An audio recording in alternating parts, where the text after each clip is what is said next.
Shalom, rekan-rekan pemuda yang dikasihi oleh Yesus Kristus. Salam sejahtera bagi kita semua.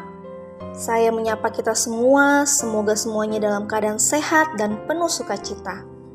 Berjumpa lagi dalam renungan mingguan yang kami ambil dari buku Bina Muda PPGT, edisi 9-15 Juli tahun 2023. Sebelum kita memulai aktivitas kita, mari sejenak kita memberi diri untuk Tuhan dan membaca, mendengar, terlebih merenungkan akan firman Tuhan. Sebelum itu, mari kita satu di dalam doa, kita berdoa. Allah Bapa dalam kerajaan surga, terima kasih Tuhan untuk kasih-Mu, anugerah-Mu untuk kami semua. Sehingga kami boleh menikmati kehidupan yang telah Engkau karuniakan bagi kami. Sebentar kami akan membaca, terlebih merenungkan firman-Mu. Berkati kami Tuhan supaya bisa memahami firman-Mu dengan baik dan kami boleh menjadikan firman itu sebagai landasan dalam kehidupan kami. Berfirmanlah ya Tuhan, sesungguhnya kami sudah siap untuk mendengarkan firman-Mu. Di dalam nama-Mu kami sudah berdoa. Haleluya, amin.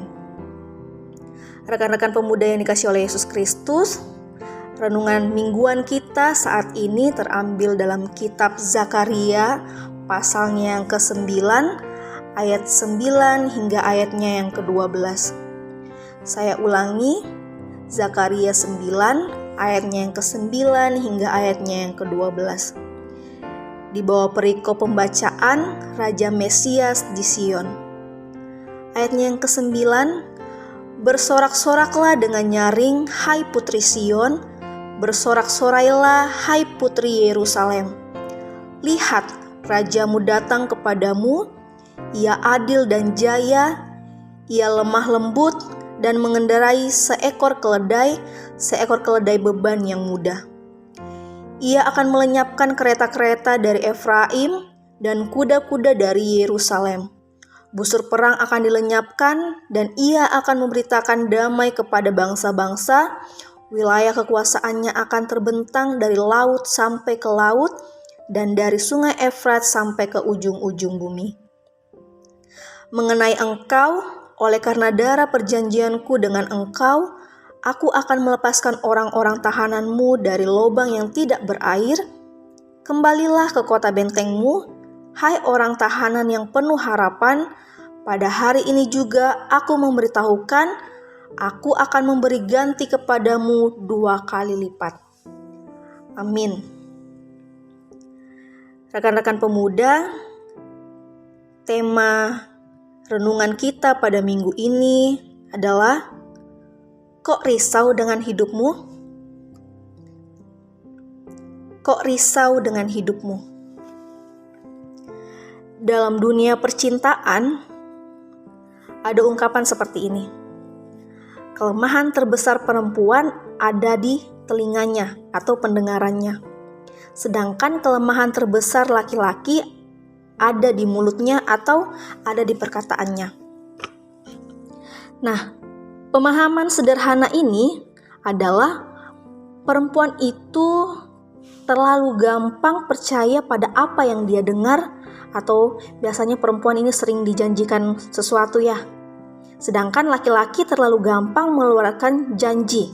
Mereka selalu berjanji setia kepada pasangannya, tetapi dalam realita kehidupan tidak seperti itu. Di kemudian hari baru ketahuan bahwa ternyata sang perempuan telah dimakan oleh kata-katanya buaya darat. Sedangkan sang laki-laki semakin karatan dengan buayanya. Teman-teman, jangan terlalu mudah percaya dan jangan terlalu gampang bicara. Dalam bacaan kita, Zakaria menyampaikan kata-kata Allah atau nubuat terkait dengan janji Allah. Pasca Israel kembali dari pembuangan, dan di sisi lain ada umat Israel yang menjadi pendengar dari apa yang dijanjikan Allah. Dalam situasi yang penuh dengan ketidakpastian, Zakaria hadir menyampaikan pengharapan dan sikap yang harus dilakukan Israel. Zakaria mengharapkan mereka untuk bersorak-sorak. Dalam teks Ibrani, bersorak-sorak menggunakan kata gili, yang juga dapat dipahami bersorak sambil berputar atau melompat-lompat kegirangannya. Dalam situasi tertekan, galau, bimbang, suram, bahkan tak tahu arah akibat pembuangan, mereka diminta untuk bersukacita. Ini sebuah anomali. Orang bersorak atau berbahagia jika mengalami pemulihan atau kesuksesan atau sukacita. Tapi di dalam teks ini, Israel baru saja bebas dari penjajahan, dan itu berarti mereka ada dalam kondisi trauma karena peristiwa yang sangat mungkin itu bisa terulang atau bisa terjadi lagi.